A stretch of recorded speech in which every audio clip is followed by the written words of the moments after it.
काछ वाच मन निश्चल राखे, धनि धनि जननी तेरी रे। नरसिंह मेहता जी के। इंद्रियों को वश में करो। नेत्र सबसे खतरनाक, इनको बहुत सावधान रखो। बहुत बहुत ये चंचलता, नेत्रों की चंचलता। भगवत चर्चा हो रही तो हो सकता है शब्द ना सुन पाओ, लेकिन विषय चर्चा हो रही है तो आप 10-5 हाथ दूर होगे तो भी श्रवणेंद्री पकड़ लेगी क्या बातें हो रही। निंदा, स्तुति, विषय चर्चा। इंद्रियों को शासन में रखो, इंद्रियों को वश में करो, क्योंकि ये ज्ञान विज्ञान का नाश करने वाले महापापी काम इन्हीं के वशीभूत होकर तुम्हें नष्ट करते। मार डाल इस पापी को। भगवान कहे पाप मानम प्रजयहीनम ज्ञान विज्ञान नाशनम। मार इस काम को, नष्ट कर। तस्मात् तुम इंद्रियाण्यादौ नियम भरतर्षभ। ये महाभारत सबको लड़नी पड़ेगी। ये महाभारत है, सबको लड़नी पड़ेगी। अगर आपको अपने स्वराज्य सिंहासन पर बैठना है, मुक्त होना है, तो ये युद्ध स्वीकार करना पड़ेगा, ये चुनौती स्वीकार करनी पड़ेगी। भगवान कह रहे इंद्रियों को वश में कर, ज्ञान विज्ञान का नाश करने वाले इस महापापी काम को अवश्य बलपूर्वक मार। भगवान आदेश कर रहे हैं पाप मानम प्रजयहीनम ज्ञान विज्ञान नाशनम। तस्मात् तुम इंद्रियाण्यादौ नियम भरतर्षभ। इसलिए पहले इंद्रियों को काबू करो। रसेंद्रिय से शुरू करो, मुख्य द्वार। ये ज्यादा रजोगुणी भोजन पाने पर चंचल होती। जब ये चंचल होती तो हर इंद्रियों में चंचलता। इसको संभालो। उचित आहार, सात्विक आहार, कम स्वाद वाला आहार, बच जाओगे। ज्यादा स्वादिष्ट पाने की कोशिश मत करो। अगर रसेंद्रिय स्वाद नहीं छोड़ पाए तो जनेंद्री का स्वाद छोड़ पाना बड़ा कठिन हो जाएगा। इंद्रियों को विषयों में संयोग मत होने दो। भोग बुद्धि से प्रवृत्त ना करो। केवल जीवन निर्वाह बुद्धि से प्राण पोषण के लिए पहले यहीं से शुरुआत करो, रसेंद्री से। प्राण पोषण के लिए अन्न जा रहा है, स्वाद के लिए नहीं। आप नहीं हो भोक्ता, ये रसेंद्री का है। इतनी जबान में रखी गई पूरी बात। यहां के नीचे कोई मतलब नहीं है क्या जा रहा है, इससे यहां कोई स्वाद नहीं। बस ये 2 अंगुल 3 अंगुल का खेल है। इसे क्या गुलाब जामुन है या क्या, बस ये जहां अंदर गए ना तो फिर और कुछ मांगे होने लगेंगी। रसेंद्री से स्वाद। अब अगर जरा सा नमक कम हुआ तो हल्ला मचाने लगे, नमक लाओ थोड़ा कम है। भैया किसके लिए, किसके लिए स्वाद बना। कभी कभी तो मनाओ कि नमक डालना भूल जाए, फिर देखे कैसा लगता है।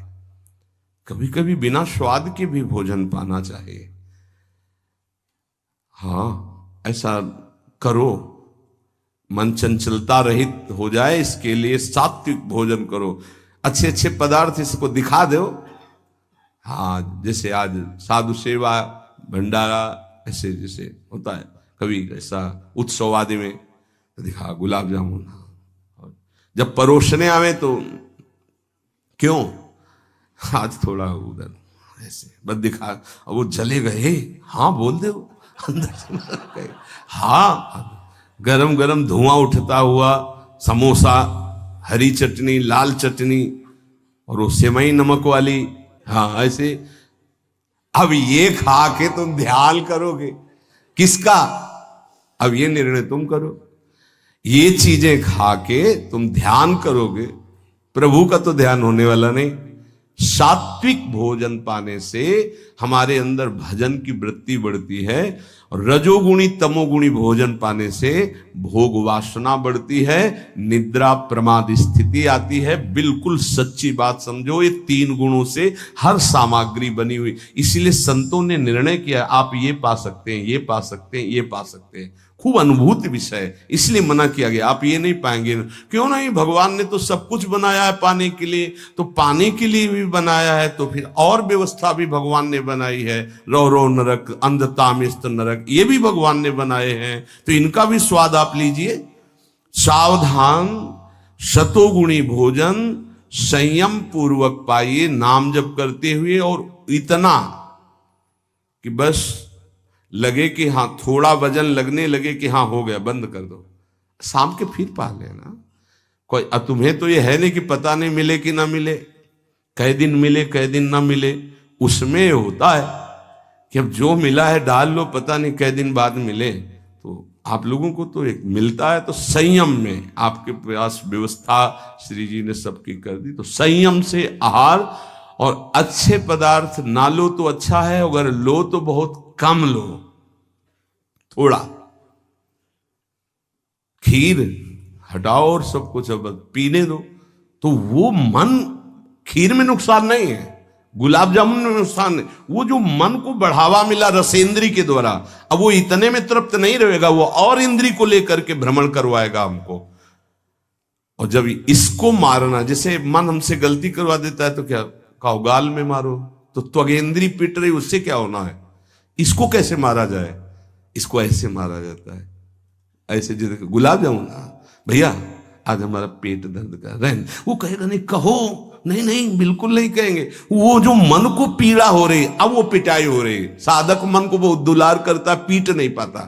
इसको पीटना सीखो, बहुत जल्दी ठीक हो जाएगा। ये कहता है आज ये देख ले, हाँ हाँ बढ़िया है, चलो चतुरासी जी शुरू करते हैं। वो कहेगा नहीं नहीं चतुरासी जी शुरू कर। उसको मारना है तो उसके विपरीत चलना पड़ेगा। साधक से गलती होती, मन को मारना है, और वो मारता और किसी को है। आज ये नहीं कहे, आज ये नहीं, आज ऐसे नहीं, आज अच्छा। मान लो आप परिक्रमा दे आए, तो शरीर को पीड़ा पहुंच रही, मन को कोई फर्क नहीं पड़ रहा। मन जिसको चाह रहा है वो चीज उसको ना दो तो उसको पीड़ा होती है, और उस पीड़ा को आप अपनी मान लेते हैं, इसलिए दुलार करते हैं। इस रहस्य को समझिए, मन की पिटाई जरूरी है, और ये इतने सुरक्षित रहता है कि इसको दुलार करना होता है, पीटना होता नहीं। इसकी पिटाई है कि ये जब जो मांगे आज ऐसे, तो दिखा दिया कि हाँ देखो ये है, मिलेगा नहीं तुम्हें पाने को, और वो जलन पैदा करेगा। 5 ही मिनट का चांस है, 1-2 बार केवल आएगा ये कि गुलाब जामुन गुलाब जामुन, फिर बाद में तो मिलना। और रोज कौन मिलता है, हाँ नहीं कोई बात नहीं है, धैर्य रखिए। और अगर वहां सब कुछ बना हुआ साथ में केवल खिचड़ी, तो खिचड़ी परोसा लीजिए, और वो जलेगा, आप देख लेना वो जलेगा। ऐसा क्यों कर रहे हो, इसलिए कर रहे हैं कि हमें श्री जी चाहिए। बदमाश, तुझे हम जो दे, फिर इसके बाद हमसे और मांग करेगा। संतों ने इसको ऐसे वश में किया है। बहुत कठिन, बहुत कठिन है। अगर सामने से मिठाई प्रिय है और वो निकल जाए, आप परोसाओ ना, तो आप देख लो, कामा संजायते क्रोधा, भौं चढ़ जाएगी अपने आप से। कितनी बड़ी चूक हो रही है। परम पद फीका लगेगा, गुलाब जामुन मीठा लगेगा, ये बहुत बेईमान है। आप इस बात से समझ, मतलब सावधान रहें कि इसकी चाल में ना फंसे, इसकी पिटाई जरूर करनी है। मन कहां से पीटा जाता है, इसकी मांग को ना कर दो, बस इसकी पिटाई शुरू हो गई। ये कह रहा है ये चाहिए, उसके विपरीत नहीं। अब वो जलेगा, जलेगा, पवित्र हो जाएगा। और उसने मांगा, वो आपने दे दिया, अब वो और मांग रख देगा, वो आपको परेशान कर। तस्मात् त्वमिन्द्रियाण्यादौ नियम्य भरतर्षभ। हे अर्जुन, ये राग पूर्वक जब किसी वस्तु को पाता है। अच्छा, और दूसरा उपाय, गुलाब जामुन पाना है, हाँ, या 5 गुलाब जामुन देना, थोड़ा नमक ले आना, और शांति। वो कहेगा नहीं नहीं नमक, गुलाब जामुन पाना, मिला लिया, अच्छे से नमक मिला लिया, गुलाब, नहीं नहीं पाओ ना गुलाब जामुन। ये उसकी मार है। पर ऐसा साधक मारना नहीं चाहता, सब्जी साइड में करके एकदम दो नामे अलग, रस सहित जे भी ऐसे किया, पूरा फूटा मुंह में। तो अब वो मन का पोषण हो रहा है। हर वस्तु का ऐसे ही, हर विषय का सेवन ऐसे ही है। तो अब अपने लोग मन को तो समझ नहीं पा रहे, उसको पीट नहीं पा रहे, वो हमको फंसा के पीटता चला जा रहा है। बहुत पीटता है, देख लो, बहुत पीटता है। मन बहुत इसकी पिटाई चाहिए। कोई गुरु कृपा पात्र इसको पीटना शुरू करता है, यही उसकी पिटाई है कि इसके विपरीत चलो, जो मांग इसकी हो रही है उसके विपरीत चलो। जैसे बहुत बढ़िया स्वादिष्ट सब्जी बनी है, अब उस खीर भी परोसेगी तो खीर और सब्जी दोनों को मिला दो, न सब्जी का स्वाद न खीर का स्वाद, 2 रोटी 3, वो जलेगा कि यार तुम कैसा क्यों कर रहे हो, बस तुम कर लो ऐसा तो रसेंद्री ठीक हुई तो सब ठीक हो जाएगा। शास्त्रों में वर्णन किया गया धैर्यवान वही है जो रसेंद्री और जनेंद्री को, बस 2 इंद्रियों की चर्चा हुई और तो सब अपने आप हो जाएंगी।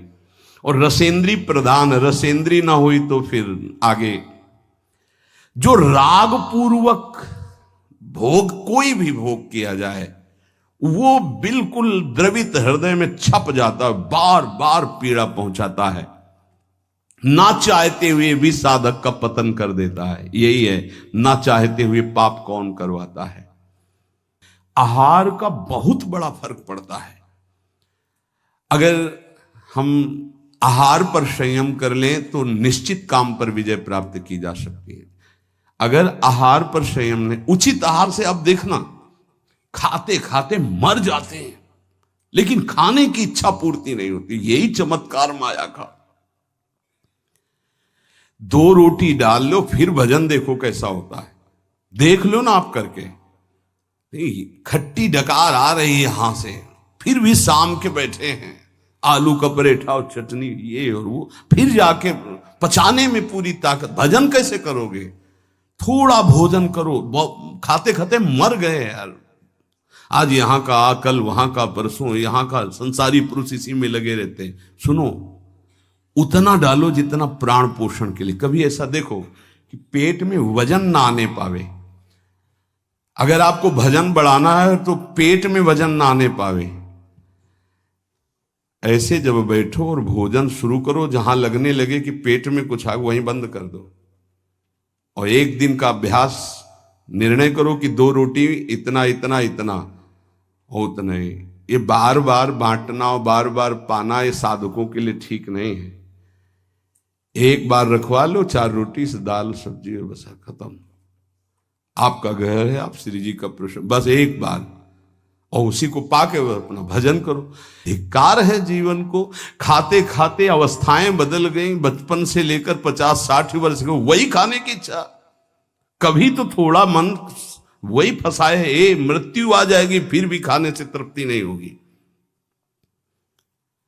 एक बार इस रसेंद्री को काबू में किया जाए, भोजन पर सावधान, थोड़ा अल्पाहार, इतना जिससे हमारे प्राणों का पोषण हो जाए, सब ठीक हो जाएगा। आप देख लेना, अल्पाहार।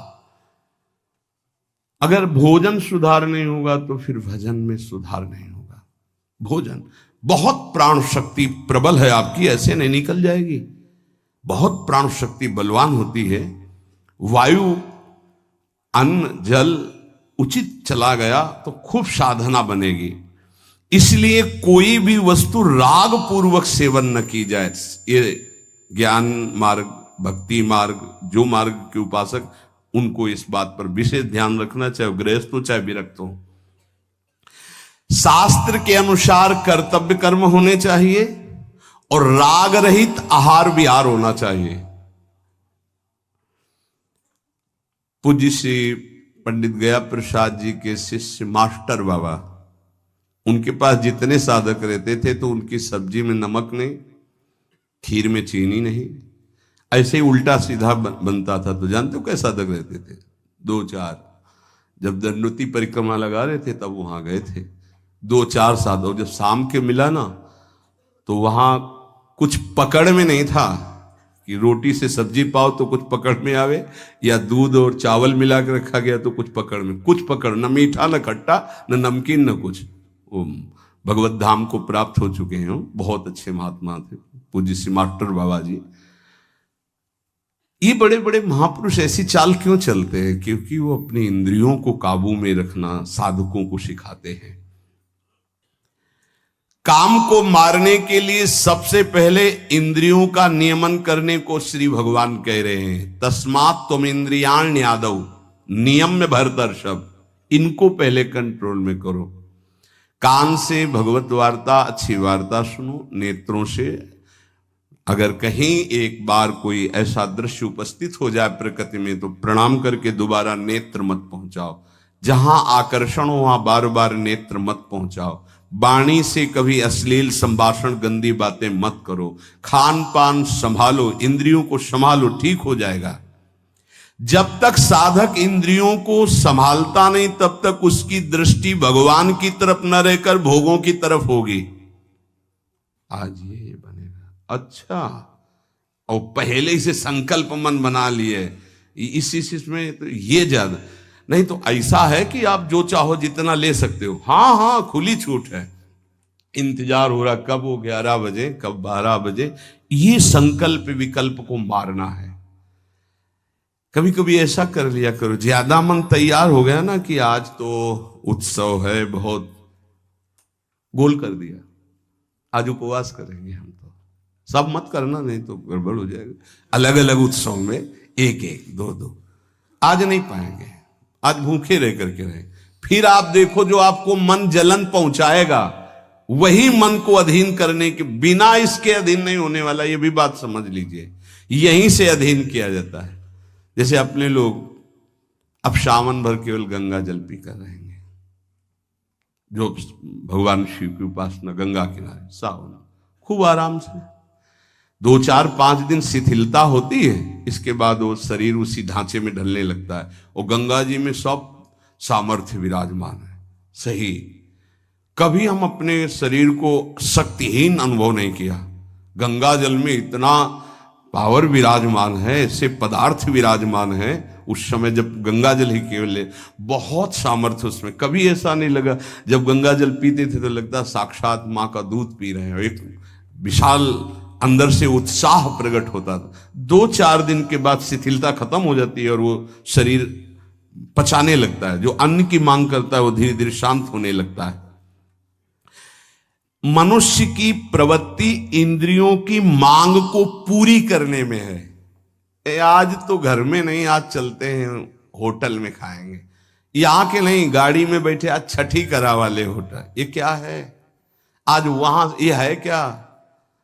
अरे बोले जिंदगी का यही तो लाभ है। तो भैया ये जिंदगी का लाभ नहीं है, ये जिंदगी के लाभ को नष्ट करने वाली हानि है। शतोगुणी सात्विक भोजन बना के भगवान को अर्पित करके प्राणों का पोषण करो। वहां जा करके कौन किस भाव से बना रहा है, कैसी अपवित्रता या पवित्रता है, बहुत सावधान। सबसे पहले काम इंद्रियों को फंसाता है, जिससे उसमें विषय की कामना होती, फिर काम मन को अधीन करता है, फिर बुद्धि को अधीन करता है, और ये सब 1 सेकंड के कम हिस्से में हो जाएगा। एकदम फैल गया कि तुम्हें विचार करने का अवसर नहीं मिला। परंतु जो साधक इंद्रियों की कामनाओं में ही ब्रेक लगा दिया, भगवान कह रहे वो भावपूर्वक कर्तव्य का चिंतन करता है, नहीं, ऐसे साधक को शीघ्र भगवत प्राप्ति हो जाती है। ध्यान दीजिए, सबसे पहले इंद्रियों में ही काम पैदा होता है और विषय को विषय आकर्षण करता है, और विषय जब कामना पैदा होती तो विषय कर्म करने की चेष्टा होती, कोई भी कामना किसी भी इंद्रिय की, और जो विषय कर्म में फंस जाता है उसका पतन हो जाता है। और जो उपासक इंद्रियों की चाह को, कामना को पूर्ण नहीं होने देता, वो उसको कर्तव्य का बोध होता रहता है। जो अपने कर्तव्य का बोध करता है, मेरा कर्तव्य क्या है, वो शीघ्र ही अपना उद्धार करने में समर्थ हो जाता है, भगवत प्राप्त हो जाता है। एनम ज्ञान विज्ञान नाशनम, ये ज्ञान विज्ञान का नाश करने वाला काम है। तुम्हारा कितना भी अनुभव ढक देगा, कितना भी बुद्धि आपकी प्रवीण हो, बड़े बड़े जवाब देने वालों को लाजवाब कर देता है। ऐसा है, काम ऐसा है कि बहुत जवाब देने वाले को जवाब रहित कर देता है। उसका उत्तर नहीं दे पाओगे जब काम तुम्हारे अंदर प्रश्न करेगा। विज्ञान अनुभव साधना का सब ढक देगा, ज्ञान विज्ञान दोनों को। तत्व ज्ञान का यहां बात नहीं है कि ज्ञानी का शब्द है शास्त्र ज्ञानी से, बोध संपन्न महापुरुष से नहीं स्वात्मारामम विषयमृग तृष्णाम भ्रमयति। यहां भक्त जो अभी साधन काल में है, प्रेमी भक्त के नहीं, दो को कोई परास्ती नहीं कर सकता। प्रेम लक्षणा भक्ति से युक्त महापुरुष और तत्वबोध महापुरुष, ये ज्ञानी शास्त्र ज्ञानी, और ये भक्त अभी साधन मार्ग का। कामना संपूर्ण पापों की जड़ है, पाप मानम ही प्रजय, इसलिए कामना उत्पन्न होते ही पाप क्रिया में रुचि हो जाती है। आगे चल करके वो इतना अंधा हो जाता है कि सतमार्ग छोड़ करके पाप कर्म में ही लग जाता है। बहुत बहुत डरावना विषय, बहुत भयावह विषय है। भगवान इसलिए काम को महापापी बता करके आज्ञा करते हैं कि साधक इसको अवश्य मार डाले। पाप मानम प्रजयहीनम ज्ञान विज्ञान नाशनम। तो जो आदेश कर रहे हैं वही सामर्थ्य देंगे, इसलिए इन्हीं की शरण में होके